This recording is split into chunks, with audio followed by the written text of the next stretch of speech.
ગુજરાત સરકારની નેમ છે કે કોઈ અશક્ત ના રહે, સૌ કોઈ સશક્ત બને, એના માટે જિલ્લા સમાજ સુરક્ષા કચેરી દ્વારા ગુજરાત સરકાર શ્રી દ્વારા દર 6 મહિને દિવ્યાંગજનોના સર્ટિફિકેટ ઇસ્યુ કરવાનો કેમ્પ રાખવામાં આવે છે.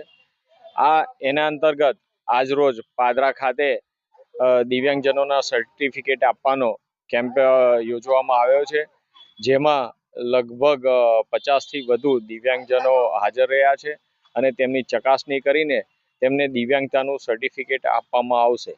જે દિવ્યાંગ 60%થી વધુ દિવ્યાંગતા ધરાવતા હોય તેઓને ગુજરાત સરકાર દર મહિને 1000 રૂપિયા સ્ટાઇફન્ડ પેન્શન આપે છે. તો આવા જે દિવ્યાંગજનો હોય તે અમારા જનસેવા કાર્યાલયનો સંપર્ક કરે, તેનો તમામ કાર્યવાહી એ અમારા જનસેવા કાર્યાલયથી કરી આપીશું. અને ગુજરાત સરકાર સૌને કોઈ સશક્ત બનાવવા માટે મજબૂત પ્રયાસો કરે છે, એનું આ એક ઉત્તમ ઉદાહરણ છે. અને આનો લાભ એ ગુજરાતમાં અને પાદરા વિધાનસભાની જનતા અને પાદરા વિધાનસભાના દિવ્યાંગજનો એ ખૂબ જ સારી રીતે લઈ રહ્યા છે.